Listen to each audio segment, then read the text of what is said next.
Thank you. Song Shir Hashirim. Outside of the Torah, I was told that the book with the most commentaries on it was a little surprising to me. Shir Hashirim, this love song, the song that's very difficult. If you look in the art scroll, they give a non-literal, non-pshat translation of the book because it is erotic and it is a lot of sexual imagery. Is it a story? Not clear. Is it a bunch of love poems? Was it something that was recited at weddings? It's not clear. Well, it's a very difficult book to understand. It's attributed. We open up Shir Hashirim Asher L'Shlomo, the songs of songs by Solomon. Well, we'll see there are two main characters. It appears one man and one woman who have a longing and a love for each other, and they're from two very, very different backgrounds. Let's try to read at least some of the verses. Yishkeni minishokot pihu kitodvim dodecha meyayin. Oh, give me the kisses of your mouth, for your love is more delightful than wine. L'reach shemanecha tovim shemen turak shemecha alkein alamot ahevucha. Your ointments yield a sweet fragrance. Your name is like the finest oil. Therefore, maidens do love you. So this, where it's maidens do love you, give us the understanding that this first speech is a speech of the female, of the lover, of the female who is showing her love for this man that she loves. Moshcheni acharecha narutza eviani amelech hadarav nagila v'nismecha bach nazkira dodecha miyayin meisharim ahevucha. Draw me after you. Let us run. The king has brought me to his chambers. The king, presumably the lover. Let us delight and rejoice in your love, savoring it more than wine.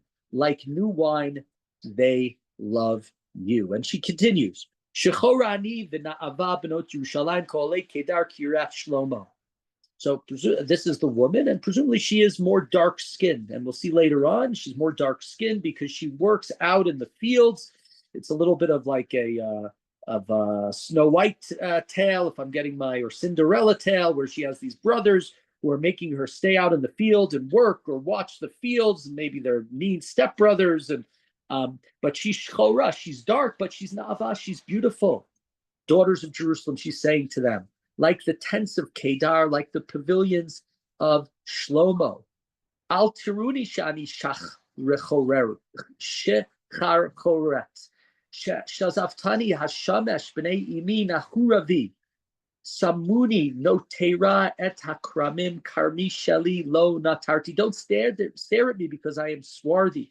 The sun, right, has beat down on me. My mother's sons, they quarreled with me. Again, it's the mother's sons, they're half brothers or step brothers.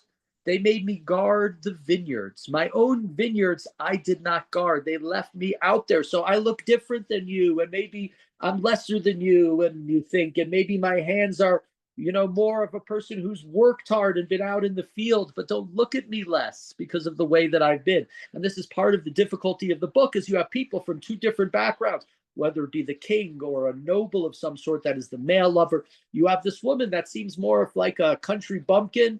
She's somebody who is not from the upper class. She's from she's more seen as sort of being like more wild. And that's part of the difficulty here between these two. Continuing verse 7. Tell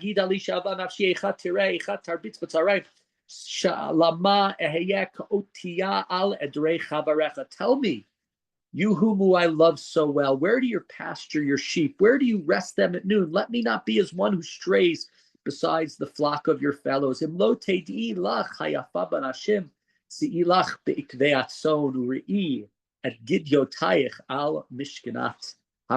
you do not know, O fairest of women, go follow the tracks of the sheep and graze your kids by the tents of the shepherd. Let me just continue. And here the man takes over, not a good pickup line, to say that to liken you to a mare in Pharaoh's chariots. Most women don't like being told that they look like a horse. I always thought that Julia Roberts sort of looked like a horse.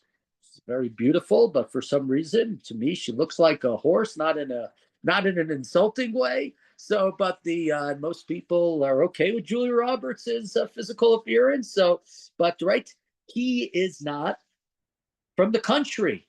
What are his metaphors?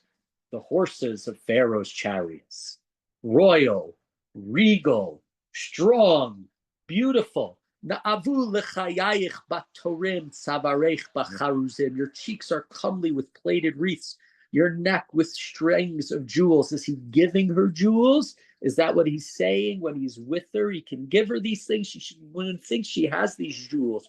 Torei zahav na'aselach im nikudot hakaseh.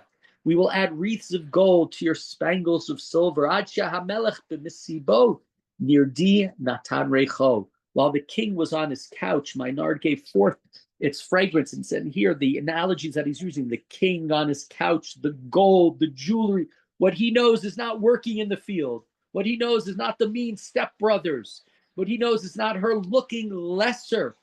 And that's part of, again, the bridge and the divide. And anytime you have you have spouse, you have partners, you have pairs, they don't grow up exactly the same, and they have their challenges. And part of the idea of this book is that all couples have challenges, but look, they're trying. Sror hamor dodili, bain shadayelin. My beloved to me is a bag of myrrh lodged between my breasts. Eshkol hakofer dodili bikarmei ein gedi. My beloved to me is a spray of henna blooms from the vineyards of Ein Gedi. Something about this book that's important to point out is there are lots of words about animals and lots of words about places in Israel. The book is very much, sort of like he's looking out and she's this wild thing in the Ein Gedi, and but a lot of it has places in Israel. And the book has been understood by the rabbis as an analogy between the love between God and the Jewish people, God and the Torah. God. And so a lot of, you could think of the references to places in Israel would make sense in that way. So here we have, of course, Ein Gedi, but for him, again, vineyards and blooming flowers and gold and couches and the palace. We'll see it comes back over and over again. Continuing verse 15. Oh, you are fair, my darling. You are fair with your dove-like eyes. And you, my beloved, are handsome, beautiful indeed.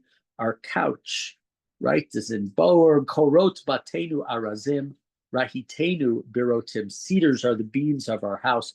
Cypresses are the rafters. Is this because, again, he has this wealthy person with this wealthy house? The rabbis will take this pasuk and they'll say the cedars, like the cedars of Lebanon that were used for Shlomo to build his palace, to build the Beit HaMikdash. It's about God and the Jewish people, but his palace, he's a person of great wealth. And so, this is a book, and it's a challenging book to understand.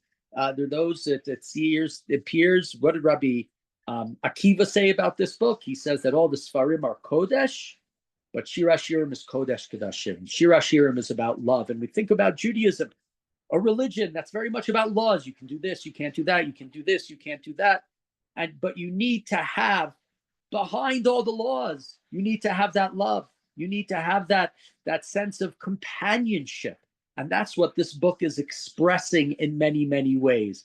You don't want the law. Somebody you don't like is telling you to do X, Y, and Z. You don't want to listen to it. This book for Rabbi Akiva, that's the part of the reason why this book is Kodesh Kodashim. It's the Holy of Holies.